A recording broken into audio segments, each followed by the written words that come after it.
A couple of years ago, I took my RV out to a secluded forest a few miles from my home in a rural area surrounded by woods. Camping is quite common here, but this particular spot was lesser known, suitable for only a few RVs. I appreciated the solitude, as it was rare for anyone else to be there. The path leading to the site was wide enough for my RV, and when I arrived, the grassy field was empty. With no specific plans, I relaxed in the RV for a bit before setting up the exterior with an overhanging tent.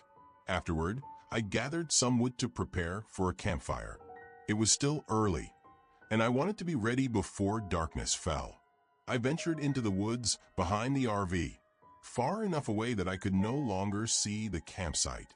Many of the branches were still wet from a recent rain, so it took time to find dry pieces. After about 20 minutes, I returned to the RV, only to find a man setting up a tent nearby. He nodded at me as I approached the campsite, and I returned the gesture, acknowledging his presence. There was nothing unusual about him at first glance, but I felt a twinge of annoyance at having to share the area. After tossing my sticks on the ground, I went back inside the RV for some privacy to enjoy a beer. I lost track of time, perhaps staying inside for about 30 minutes.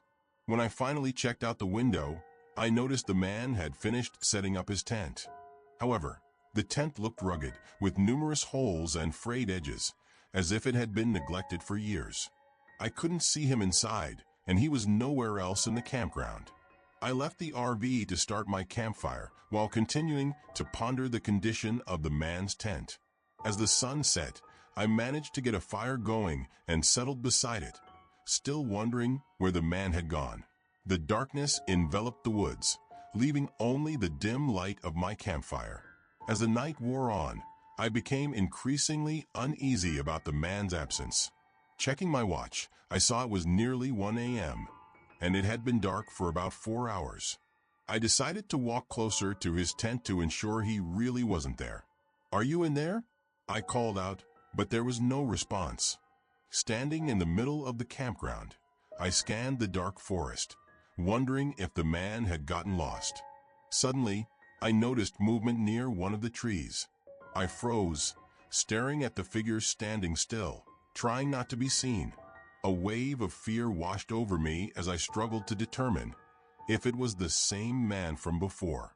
Taking a few cautious steps back, I hurried into my RV, peering out the window to see the man still standing in the same spot, looking in my direction.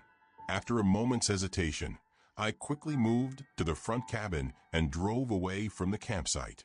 What terrifies me is the possibility that the man I saw standing by the tree was not the same man from the tent. What if he had done something to the other man, or perhaps they were working together, with the man from the tent lurking somewhere in the woods, watching me without my knowledge?